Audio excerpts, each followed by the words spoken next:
My name is Sid Haas. I'm the Vice President of Business Development here at LKCS, and I want to welcome you to today's webinar on websites and the door to your digital branch.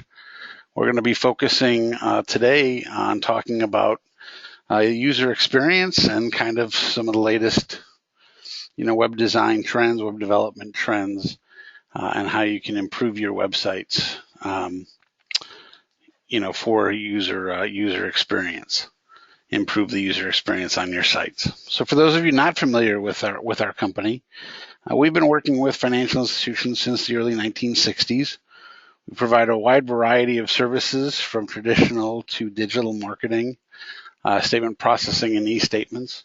And really our focus for the last 10 to 15 years has been on utilizing data and a variety of data sources to improve the results that our clients receive from all of their marketing efforts. Across all channels. So obviously, web development is a big part of what we do, and user experience is a huge piece of that. So as we talk about user experience, I always like to obviously discuss what that is because everybody seems to have a different explanation. And user experience is really not a user interface. They're kind of different. But user experience really refers to any interaction that a user has with a product or service. And for this webinar, we're really focusing on user interactions with websites. And it really deals a lot with feelings, right? So when we talk about UX design, we're talking about how, UX design influences every element on a website or a particular web page. And we're looking to improve that experience, right? We're looking at how we can make a user feel, how easy it is for a user to accomplish the task, that they're looking to accomplish on that page or on that website. And the goal is obviously to create easy, efficient, relevant, and pleasant experiences for the user that generates a positive result. And when we think about our websites, in most cases, that positive result is revenue. Right? We're looking to, have some type of conversion that leads to revenue. So I always refer to a user experience honeycomb. We didn't develop this honeycomb. You can see the source of it. But, there's many different aspects to user experience. And when we look at successful websites, they all, have these aspects to them. So the first is that we want to make sure that your website is useful, right? It has content, and lots of content that fulfills a need. It's usable, right? The website must be easy to use. And we'll talk about, obviously, each of these areas separately as we go through the presentation today. It's desirable, right? There's design elements that evoke emotion and, that users can appreciate. It's findable, right? Information needs to be navigable. It needs to be locatable. It needs to be, again, that people can find the information that they're looking for. It must be accessible, right? Everybody that's on the call probably, throughout 2018, learned a lot about web accessibility, and, in the years before, and we'll talk about that a little bit. I'm certainly not going to, devote the hour of time to web accessibility. And it must be credible. Users must trust and believe, what you're telling them, what you're talking about on your websites. And these elements together all combine to make your website valuable and all combine to make your website then successful. So let's talk about each of these areas. So we'll talk about, how we make your website useful and how content really drives the user experience. So when we talk about content, the first and really the key component, I think, to the user experience is really making content easy to digest. You have to make your content readable, understandable, and most importantly, easy to scan. People don't read, right? We just don't read a lot of copy, especially when we're looking at phones and screens. Attention spans have gotten very, very short. So skimming has replaced reading. And the content needs to be as impactful as the design. The content is actually more important than the design in many cases. So you need to tell stories with your content. We need to tell visitors what your brand stands for. We need to explain how your products and services benefit them. We need to talk about benefits and not just features, because stories are what move people to action. So I'm going to share some websites. All of these have links. So when you download the PDF, you'll be able to link directly to the pages. This is a website for consumers, and you can see it's a long page. It's on their rewards checking. It's actually a very well laid out page, but what you'll see is that even though it's a long page, the content is very skimmable. So, there's a kind of a feeling that people, that pages have to be short, that people aren't going to scroll, but that's not true. If you think of your phone, we're very used to scrolling vertically. We don't like to scroll horizontally, but we're very used to scrolling vertically. This website in particular, in this page, there's a couple of pages that I'm going to show you from this site in this section. But I think that the content on this site is extremely scannable. They've done a really good job of working on their content to make it skimmable, very easy to digest. Another page on this site that I want to show you is their auto loans page. Same thing, it's a long page, but you can see just by looking at the thumbnail of the page how they've broken it into just quick little segments of small chunks of copy. Make it extremely easy to read, and when you zoom in onto a chunk, you can see how easy it is. They're focusing on on benefits and not on features. What's going to benefit the user, right? They're going to be able to finance 100% of their vehicle. They're going to get a low fixed interest rate. They're going to pay interest only on the unpaid balance. So, and on and on. You'll see there's just a few, calls to action. They're not, providing 20 different links in one spot. They're not, confusing the user in any sense. Just a really, really well laid out site. Makes it very, very easy. Lots of air, lots of space. Just very easy to consume the content. This is another website that I wanted to share with you because it shows how video can be used on websites. So we're talking about content and how it can be skimmable. Obviously, video content is very desirable as well. People love video. So if you're taking the time and the effort, making the effort to actually, create video content for your website, feature it. This is their homepage. They haven't gone through a complete redesign of their website yet, but they've redesigned their homepage, and they're featuring some video content and doing a really, really good job of, featuring that video. People love video content. We know that with social media. They also love it, obviously on key pages of their website. So they're featuring their video as actually one of their banner ads and a few of their banner ads. So neat way of doing that. People will play those videos much faster than they'll read a block of content on a website. But when we're talking about pages with content, pages do need a clear structure. So they need to have a headline, right? That should be obvious. But if it's a product page, we want to make sure that headline has the name of the product in it. And if it's a landing page, use the link text that led to it. These are very important for SEO or search engine optimization, strategies. And they also need to have a subheading.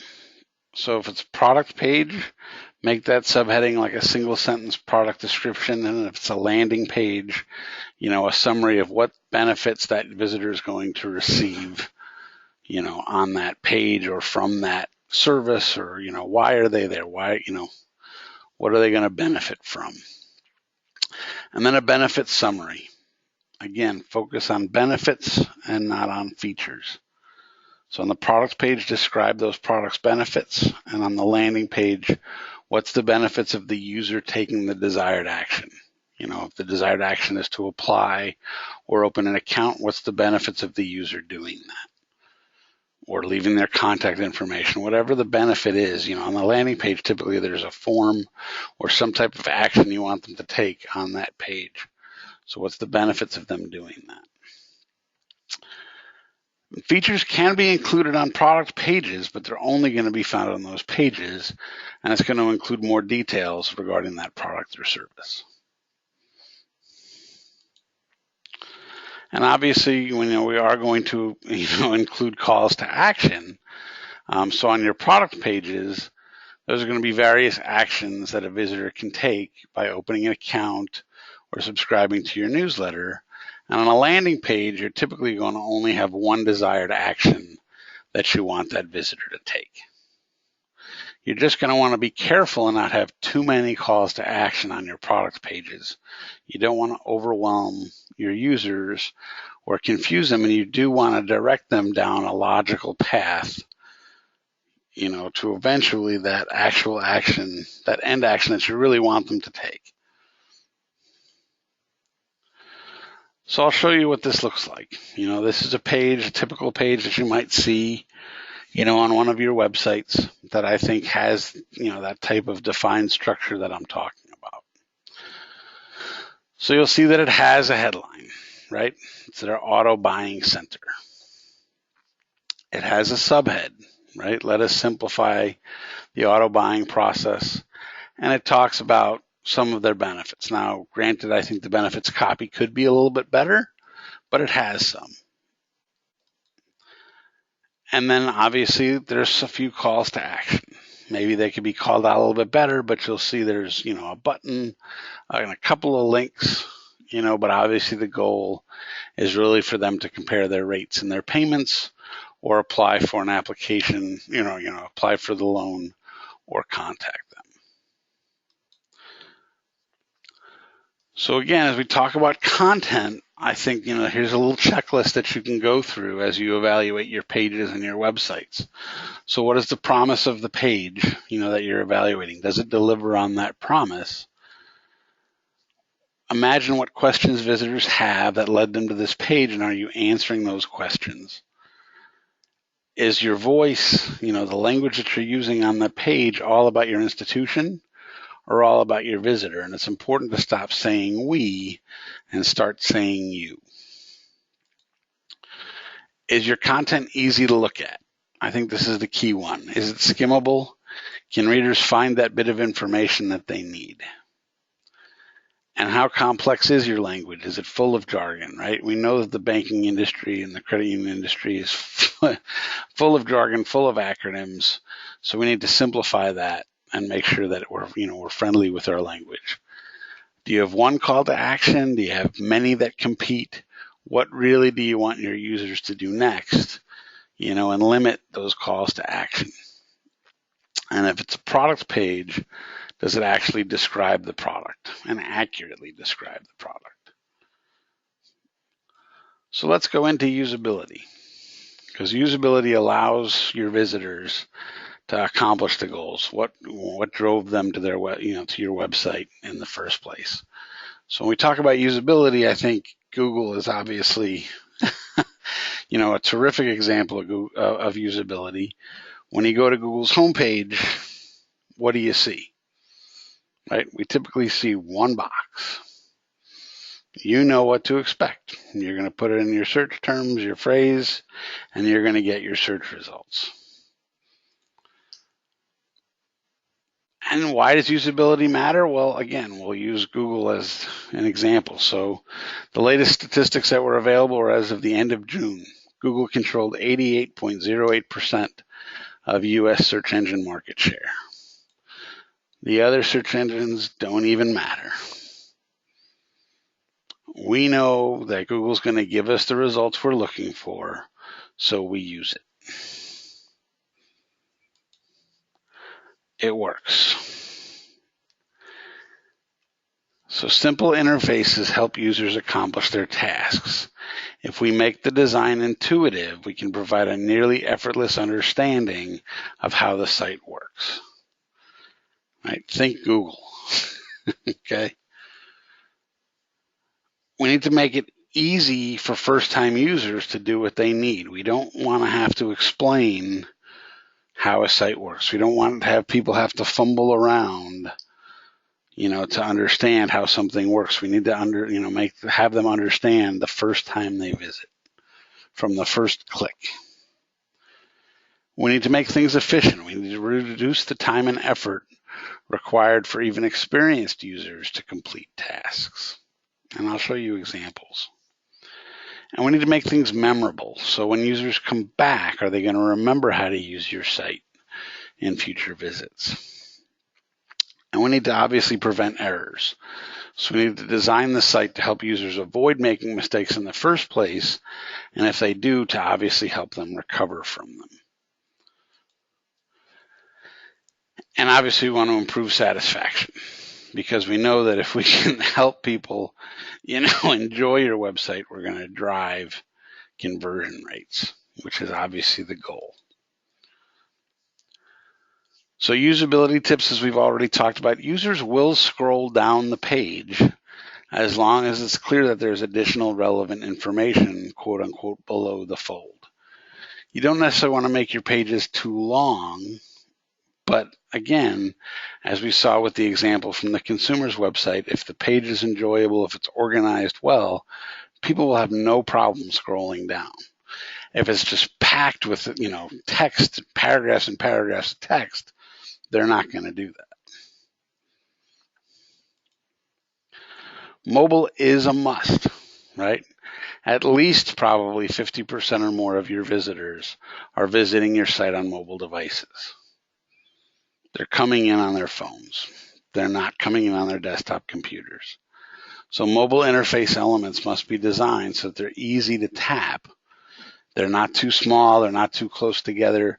People are going to get frustrated by menus that are hard to use, by buttons that are too small, by elements that just aren't designed to be mobile friendly.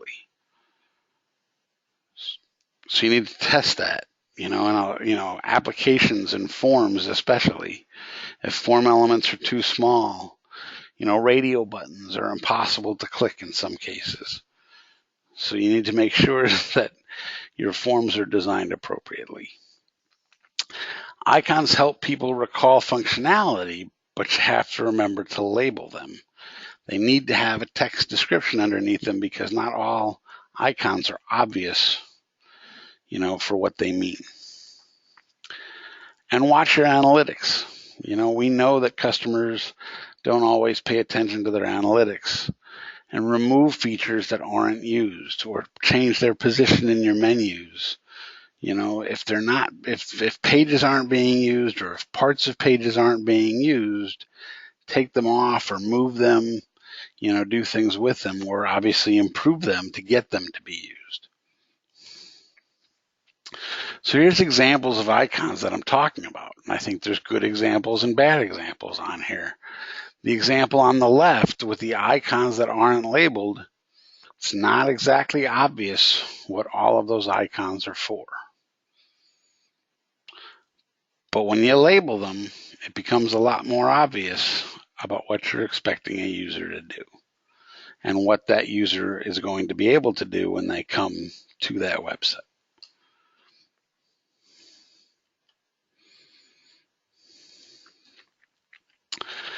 Testing isn't difficult, right? Everybody thinks that website testing takes a long time and it's very expensive.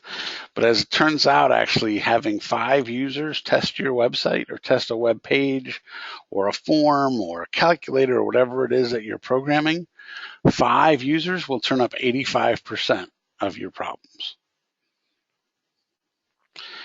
You probably know the people in your company that will likely find those issues.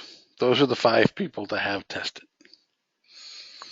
Find the people that are really, really good with websites, find a couple people that aren't so good, and find a combination of them and ask them. Forms are a critical place to measure the efficiency of an interface because they're so important in that user's journey to achieve your goals and your conversions, right? Forms and applications, information request forms, contact forms, calculators, loan applications, account opening applications, all of those things. Those are, they're the design of the forms, the look of the forms, the error messages, right? All of those different things are really, really important for you to look at. One tip for you is to make sure that you get contact information first. As people start to fill out your forms and your applications, even before they start, they ever complete that form, because you need to solve what we call the cart abandonment problem, right, from the retail world. You've probably seen it, or maybe you haven't, but especially with longer applications like a loan application or a membership application, the majority of people will leave those applications without ever completing them. They'll start them, but they don't complete them. And in most cases, if they don't complete them, you don't know who those people are. But if you have, basically a pre-application form or contact information as the first step, and you're saving that information along the way, you'll know when somebody started the application, and you'll be able to use, automation tools or even, obviously manual contact, but different ways that you'll be able to follow up, with the people that started those applications to get them to finish those applications. In some cases, it might be that they just didn't have time to finish them. In some cases, it might be they didn't have the information they needed to finish them. In some cases, it might be that the form was just too hard for them to fill out. But at least you'll be able to identify what the issue was and hopefully at the end of the day get that conversion and get that account. If you don't have the contact information, you don't stand a chance. Here's some examples of loan applications that we see online. This is very typical. Now I'm showing you the desktop version and the mobile version, and neither one of them are very friendly. There's a lot of these out there, but I challenge you, especially on a phone, to fill this thing out. You're going to be pinching and zooming and trying to fill these forms, these form fields in, and you'll give up because it's just, it's nearly impossible, I think, on a phone. You could do it, obviously, on a desktop, but it's just not very welcoming. Compare that with a form like this one. Much friendlier design. It breaks the application into chunks. It doesn't ask for that contact information up front, but it does break it into chunks. It's a responsive form.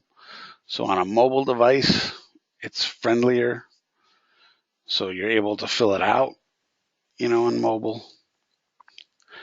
And here's an example of an application that does ask for that contact information right at the beginning.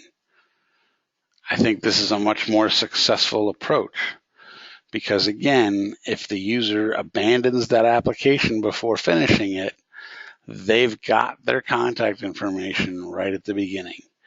And as soon as, either on a mobile or a desktop, as soon as they hit this next button, they've saved this contact information so that the bank or the credit union has that ability to automate follow up or manually follow up with that individual that started the application. I think this is the approach that you all need to take. If you can't get, if you're using a third-party provider, that interfaces with your loan system or with your core, and you can't get them to make those changes, you can actually put a pre-application form in front of it that just asks for name and phone number and email address. And yeah, it's a little bit weird because, that applicant's going to have to put in that information twice, but at least you get the information before they start that application. It's a really, really critical piece.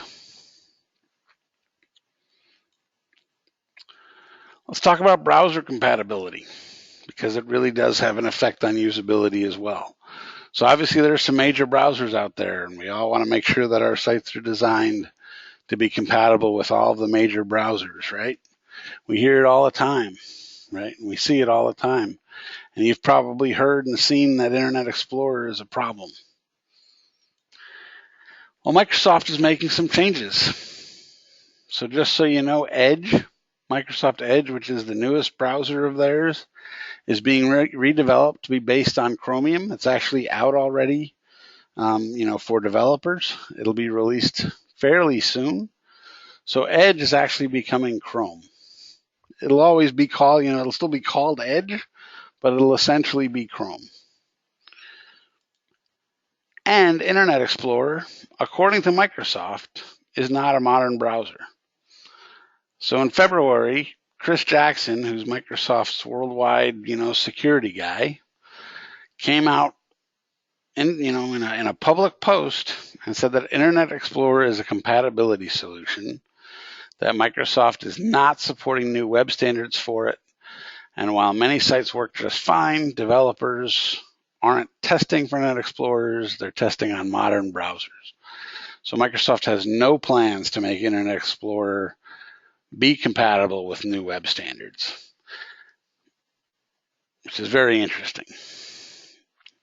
So Microsoft's telling people not to use their browser, their flagship browser, Internet Explorer, and their new browser, they're actually giving up on, essentially, and using Chrome.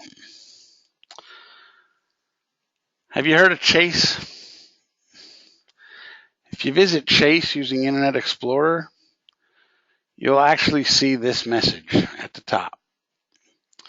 To upgrade your browser, while Internet Explorer 11 meets our minimum browser requirements, you may want to upgrade now to protect your accounts and enjoy a better experience.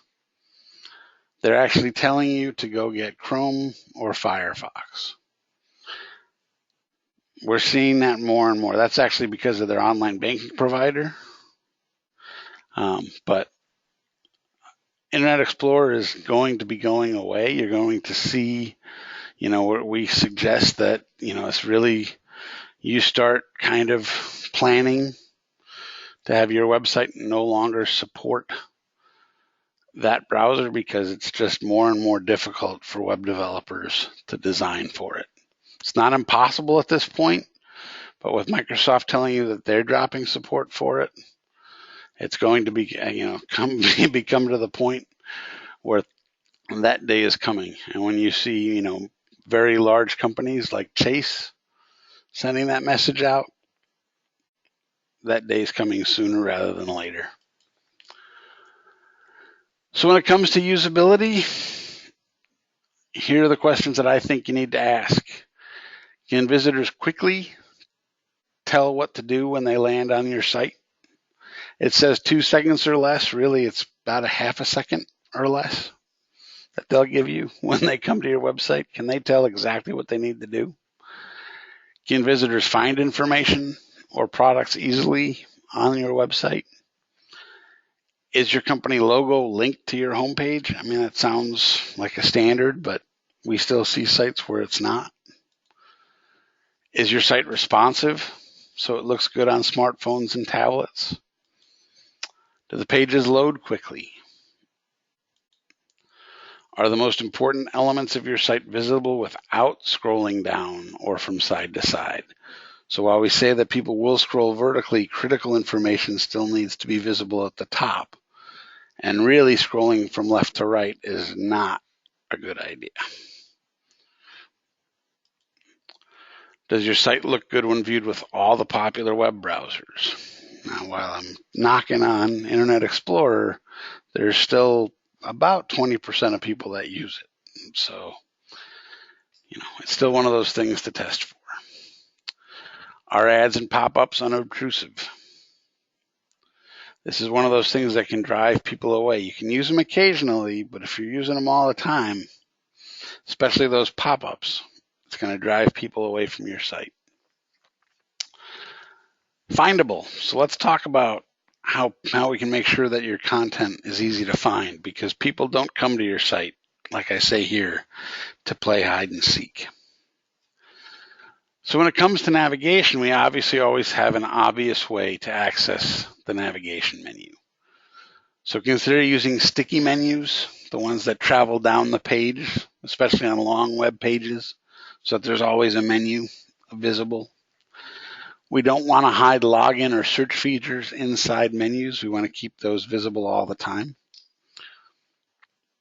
because those are the critical functions that people are always looking for, that ability to access online banking or to search for content. People do use your site search a lot more than you think. 50% of your users are actually using search functions and not your drop downs or side navigations. So 34% of visitors will leave if search is unsuccessful, and quote unquote buyers are 91% more likely to use the search function on sites than browsers who are using the menu. So that search function and that ability to find that search function is critical. So there's a lot of sites that we see that don't have a search or have it at the bottom of the page or buried someplace. So you need to make sure it's easy to find, because there's a lot of people that come to a site and just go to the search right away. So here's some screenshots for you of different types of menus that I think are well executed, make it easy to find content. So just different styles for you to consider. You'll see in this case, kind of a mega menu, but just very clear, very simple for somebody looking for that information. You can see their search at the top of the site. They have both kind of a knowledge base and a regular search, both, which is unusual but effective. Again, very simple, a large navigation menu that drops down, but very clear, easy to read navigation. This is also a bilingual site, so the same navigation appears in Spanish as well.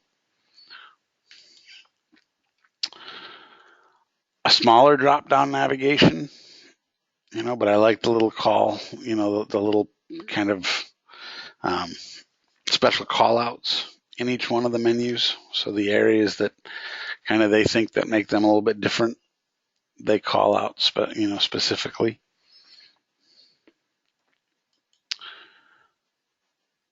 And SEO is a part of this. When we talk about findability, so website optimization, is the concept of improving your position in the organic search results. So SEO is a digital marketing strategy with no end. It's a constant effort because Google is continually changing their algorithms. In fact, they actually change their algorithms more than once per day. So over 400 times per year, they're changing their search algorithms. Your goal is to be on the first page of search results for all of your key terms. I personally think it's impossible to get there for everything. People disagree with me. But SEO is about content and coding. So it's about all of the content that you're generating for your websites, the quality of that content, and also about exactly how that page in your website is coded, the programming behind it, the structure of those pages, and all of that comes into play. And Google measures both the quality of the content, the kind of the frequency of the content, how often the content is being found, how many links there are to that content, where those links are coming from, and then again, the coding and the structure.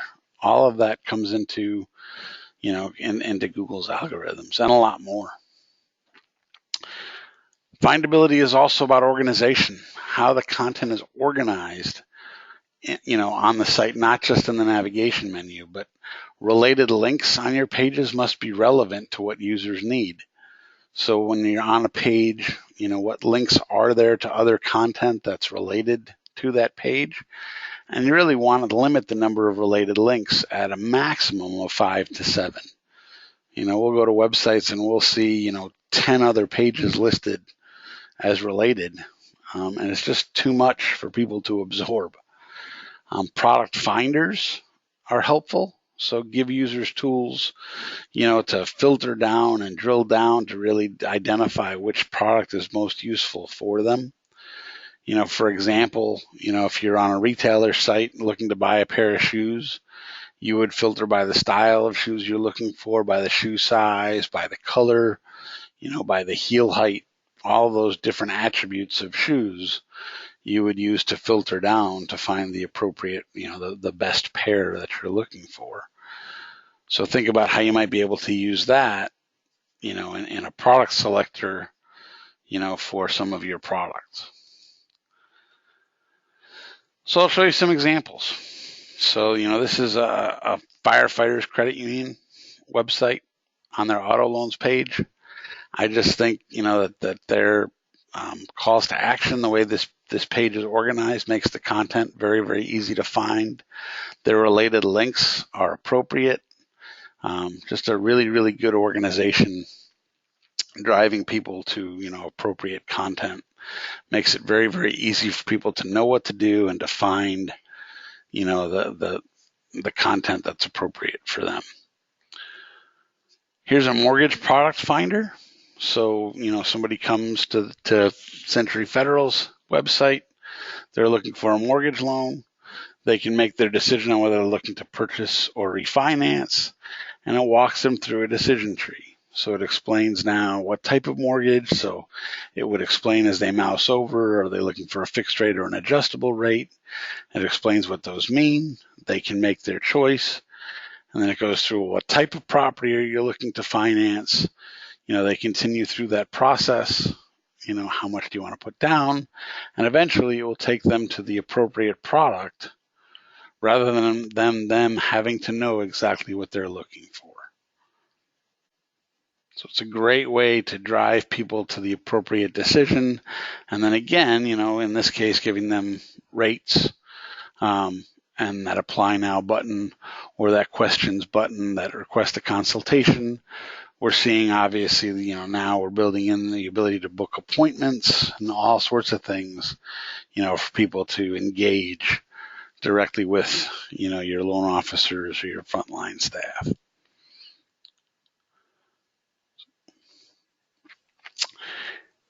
Here's another credit union that's just got a little bit more of a playful appearance to their homepage. A few little quick, icons, but again, I think it just, easy to find how can we help you? So here's, kind of the key elements that people are looking for right on their homepage, right above the fold.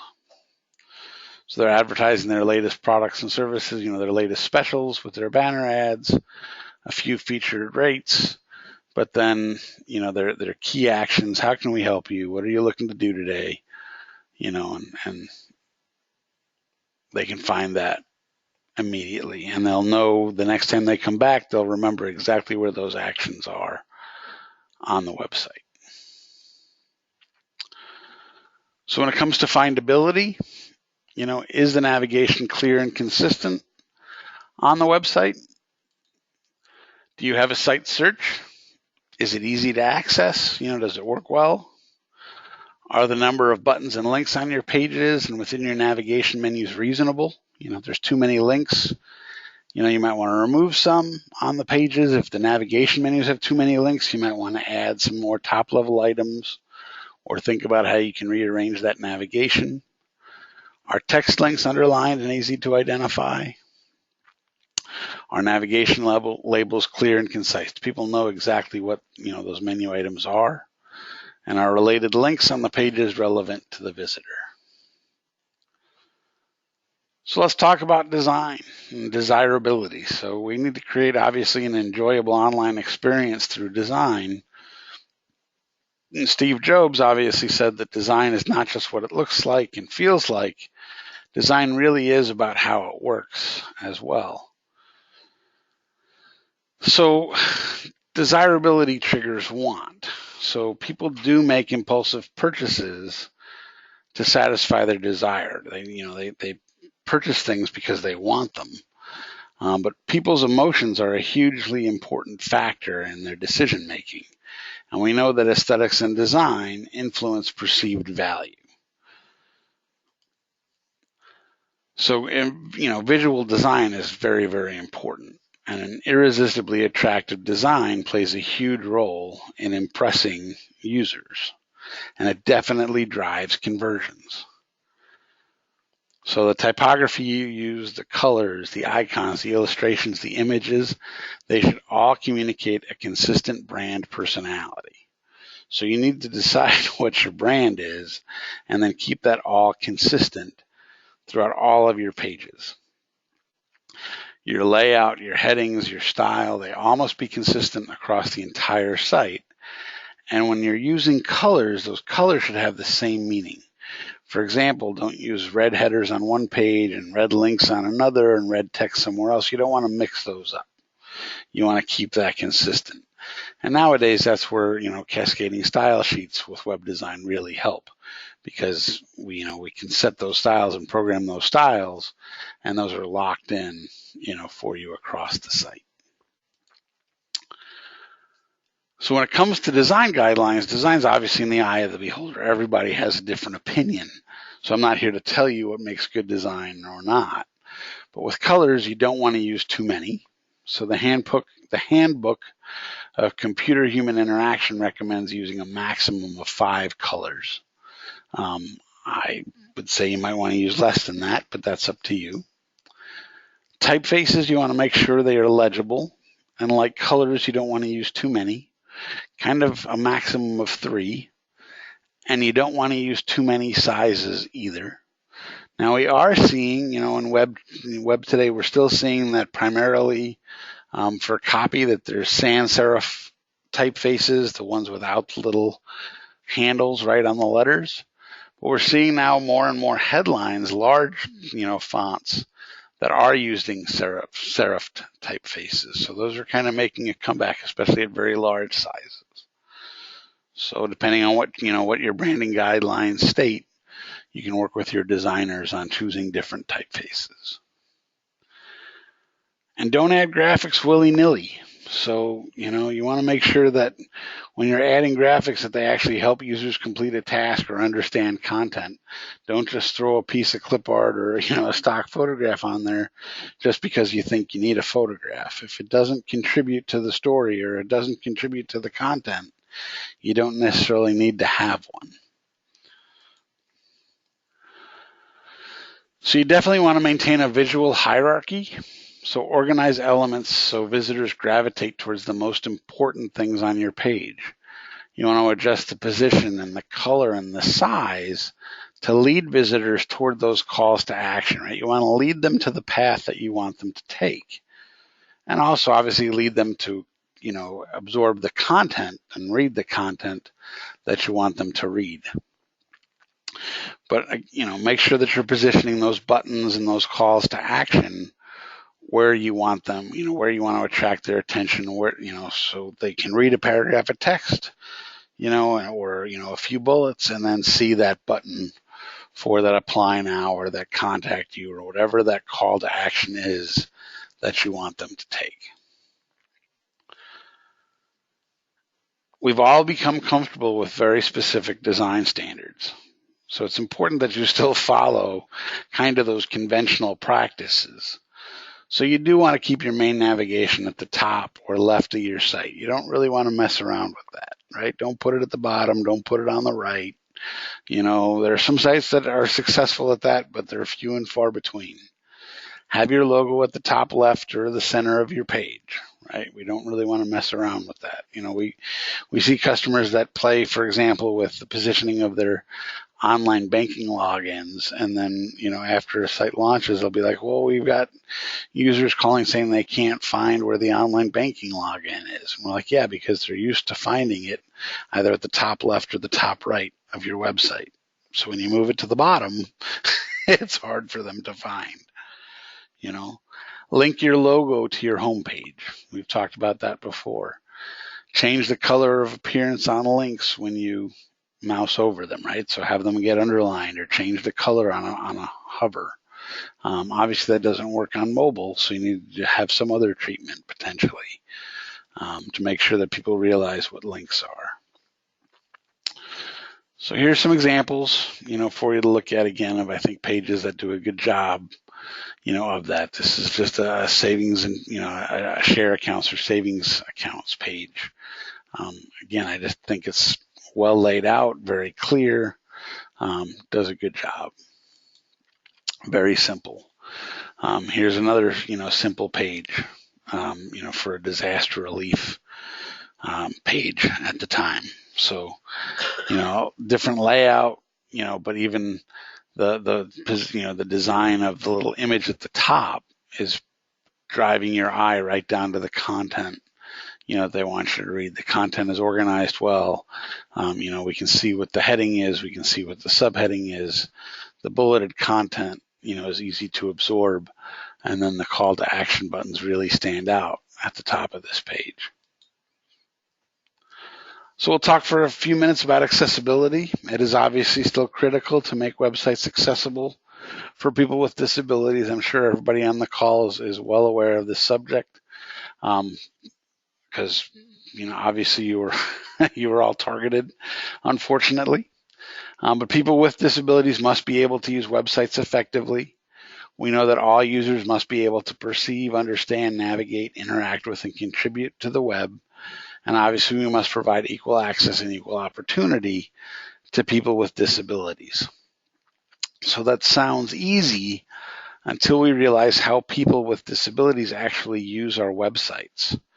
So it's not as easy as it sounds, right? So there's real challenges involved with, making sure that our sites are compatible, to be used by people with keyboards, and only keyboards, not using a mouse. And, when we're adding more and more video content, we need to make sure that all of our videos have video captions.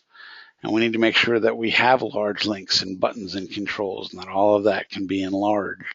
And, how are we going to, have other interface elements? How are we going to interact? Not all users are equally tech savvy either. So, accessibility improves usability for everybody, not just, the completely, fully disabled. So clear notifications and feedback on our error forms, not providing just these error messages that only a programmer can understand, is going to help everybody. Obviously, colors with good contrast are going to help everybody, not just those that are, highly visually impaired. A clear layout and design is going to help everybody. Understandable language and minimizing jargon is going to help everybody understand your website and use your website. So really, these accessibility guidelines really do improve your website for everyone. So when we talk about the Web Content Accessibility Guidelines, just to introduce them or reintroduce them quickly, they were developed by the World Wide Web Consortium, who is the same people that came up with kind of the HTML standards and other standards, of web design. They're not new. So version 2.0 was actually established back in 2008, and version 2.1, which is the current set of standards, was adopted in June of 2018, so a little over a year ago. The WCAG guidelines are actually organized into 3 levels of conformance. Level A is the most basic web accessibility features. Level AA is kind of the leading and most common barriers for disabled users. And level AAA is meant primarily for sites that serve the disabled community. So it's level AA that is recommended that your sites meet. So level AA of version 2.1 is really kind of the set of standards that your site's expected to meet. I'm not going to go into a ton of detail today, but because I can spend an entire hour or more just on that. But we do have a recorded webinar on WCAG 2.1 standards that you can find on our YouTube channel that goes into a lot more detail. But it is important for you to know that the web accessibility issues facing banks and credit unions, they're not over and they're not going away. So there's a very important case that we've talked about in the past, known as Robles versus Domino's Pizza. So it's not a bank or a credit union, but Domino's Pizza. We all love pizza. Back in September of 2016, a blind gentleman named Robles, last name Robles, filed suit because he couldn't order pizza on their website. Now, Mr. Robles has sued many companies, by the way, so he's kind of known for doing this.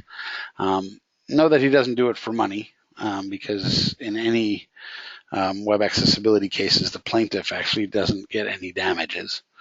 But in March of 2017, the case was thrown out by the federal courts. And the ruling at that time was that it was thrown out because the Department of Justice didn't offer, didn't rule and didn't provide any specific guidance on web accessibility. So the judge said, well, you know what? It does, in his opinion, the Americans with Disability Act did apply to websites, but because there was no specific, guidance on web accessibility, he threw the case out of court. But as you know, in 2018, there were over 2,250 web accessibility lawsuits filed in federal court nationwide, many of them filed against financial institutions. So many of you took action to improve, obviously, the accessibility of your websites, and you're still probably continuing to do that. But in January, an appeals court actually reversed the Robles versus Domino's Pizza case, saying that the ADA does apply when there is a connection between the website and a physical place of business, and said that the web content accessibility guidelines that we talked about can be used as a remedy, even though the Department of Justice didn't specifically, adopt them. So that was just in January. In the fall of 2019, now the Supreme Court will decide if they're going to hear this case. So Domino's has appealed to the Supreme Court, and there's three possible outcomes. So obviously the Supreme Court can decide that they're not going to hear the case, in which case nothing changes, and federal courts are going to continue to make separate decisions, many times disagreeing with each other, and this mess continues. They could take the case and agree with the appeals court, which sets a precedent for districts that haven't made decisions, saying that the WCAG criteria apply, and maybe then we all know, but we're not sure. And they could take a case and disagree with the appeals court and say that it's unfair to hold businesses accountable without regulated accessibility standards, which could essentially end all existing web accessibility cases until the Department of Justice chooses to do something or not. So nobody knows what's going to happen, but we know that it's not over. So I know that's not good news for anybody, but that's the news. So back to user experience and making your sites credible. So we need to provide credible content because visitors want to read about your products and how to serve people in your community. You need to include content that relates to your institution but isn't overly promotional.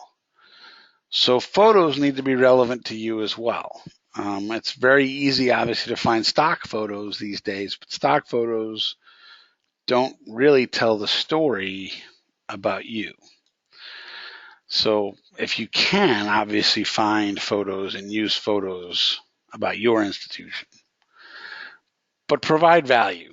Visitors are giving you time, give them something in return, because higher engagement time on your site actually improves your search rankings. So content, again, is critical, and up-to-date content shows people that you're maintaining your site, and maintain links as well. So you want to continuously scour your site for broken links, and there's a variety of tools that can help with that. So building trust, you want to obviously avoid unpleasant surprises. You don't want to do any automatic refreshes or tricky directions, too many pop-ups that we've talked about. That's really unpleasant for your visitors. Transparency and honesty. So the good thing for everybody on the webinar today is that compliance helps. You guys can't be too tricky or too, but list terms and conditions in terms that visitors can understand. You don't have to have too much legalese. You can boil it down into language that people can understand. Hidden costs and tricky offers are toxic. Again, compliance helps you there. But do have a custom 404 page. So broken links are inevitable. People are going to type, the URL in wrong occasionally, to get to a page.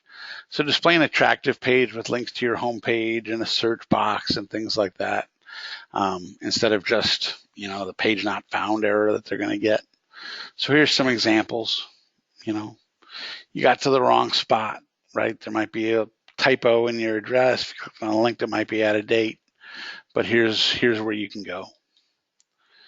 So this is actually the 404 page on our website. It's got a little bit of fun in it. So, credibility checklist, make sure your address and phone number is visible at all times. So people actually go to your homepage just to find your address and phone number.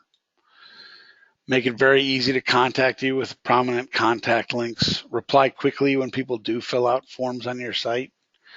Use simple language. People don't trust what they don't understand. Broken grammar and incorrect spelling do make you less credible, so it's not hard to spell check. Link to external websites that reference your organization. So those backlinks are critical to SEO. So if you link to people that link to you, it helps. Provide staff bios and photos, obviously where possible. So, there's security concerns there. We recognize that. Show photos of your offices. Again, avoid stock photos if you can. Display your rates and keep them up to date. Many financial institutions don't. I can get into a long debate about that. I think it's really important for you to show some of your rates, if not all of them. If competitors publish their rates and you don't, they're getting the business. Use testimonials. They work. Video testimonials are the best. Put customer reviews on your site and elsewhere. People trust them. I say it's the Amazon effect, but invite people to submit reviews to Google and Facebook. Facebook actually recently changed their reviews, so really Google is a great place to get reviews. Facebook reviews are now not really reviews, they're recommendations. Maintain a blog or latest news section that shows your site is constantly updated and it builds expertise. Make sure things work. So again, broken links, forms or calculators that don't work, anything that seems broken is going to take away from your credibility. And optimize your site speed. People don't wait or won't wait for you. And minimize those ads, especially those pop-ups. So people just don't like them. Encrypt all pages with a security certificate. It's kind of a given nowadays. Google really is, Google is penalizing sites that don't have security certificates. And it does demonstrate your commitment to protecting your visitors. So lastly, if you are considering a website redesign or just want to see, what we think about the user experience of your site, we are happy to conduct a UX review of your site and prepare a presentation that you can share with your staff or board. Just contact us and we'd be happy to prepare that review. You can shoot me an email, fill out a form on our website, or drop us a phone call, and we'll conduct that UX review for you at absolutely no charge. And that's what I have for you today. So I've used up my hour, but I appreciate your time, and I'll be happy to stay on the line and answer any questions that you have. But thank you so much for attending the presentation today. I hope I've given you some information that you can use on how to improve the user experience on your websites. Thank you.